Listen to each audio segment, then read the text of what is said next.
No Vacancy by Tziporah Cohen. This is one of the 9 nominated Forest of Reading books for 2022, and it is in the Silver Birch Fiction Contest. This is a book about Miriam. Miriam's 11, and her family leaves a big city and they move to a very, very small town of 510 people, and they take over a motel.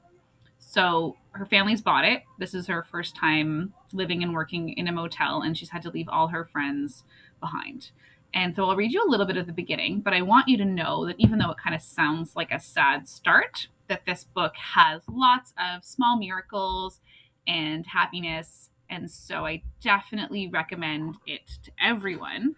But especially people who are looking for a little bit of like lightness and joy in their day. So here's just a little bit of No Vacancy, just a bit of the first chapter. Town of Greenville, population 510. The green road sign goes by so fast, I'm not even sure I read it right. Seriously, I say? Did that sign just say population 510?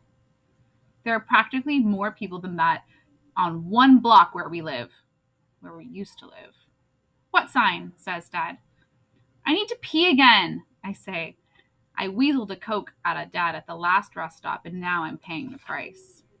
We'll be there in 2 minutes, Mom says, as Dad turns off the highway onto a service road. It's the first thing she said in about 100 miles. Dad turns down the tree-lined street, and then another, and then stops suddenly in front of another sign.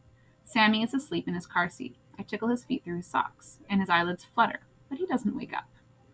The sign is a faded yellow, with the Jewel Motor Inn painted in red letters with black outline. Some of the paint has worn off, and the wood underneath shows through. The weeds under the sign are tall enough to tickle the bottom of the J.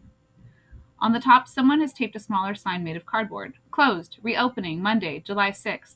Today is Monday, June 29th. Dad turns into the entrance and stops halfway into the parking lot next to a little playground that's really just 2 busted swings and one of those painted metal horses on a giant spring from the olden days. There's a sandbox, though. Even from the car, I can see that it's full of weeds and garbage. The playground around the corner from our old apartment in the middle of the city is bigger than this one. A lot bigger.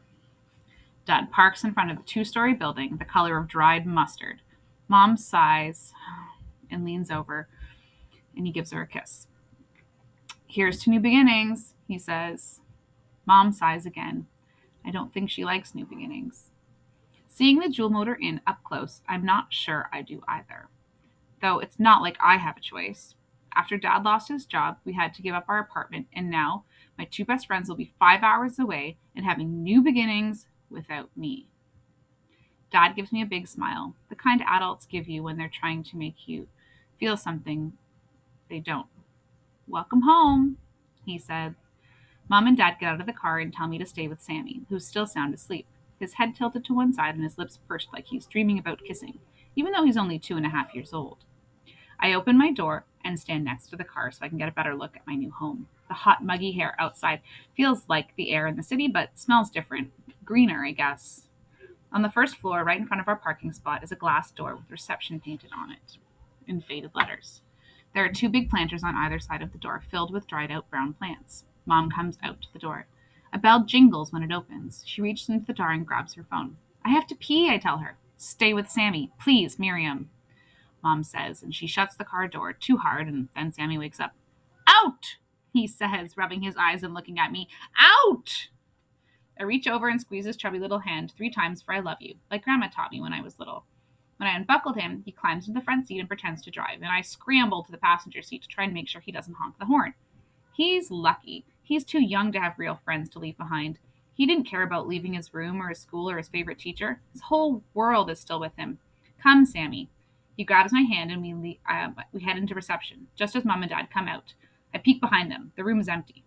Where are the people who were supposed to show us everything? I ask. No one's here, says Dad, frowning. They left. Mom starts taking things out of the trunk. They left? I'm confused. The previous owners were supposed to stay with us for a week and teach us how to run a motel. Mom slams the trunk hard. Dad grabs Sammy from the parking lot and tickles his belly. Wonder what's going to happen next.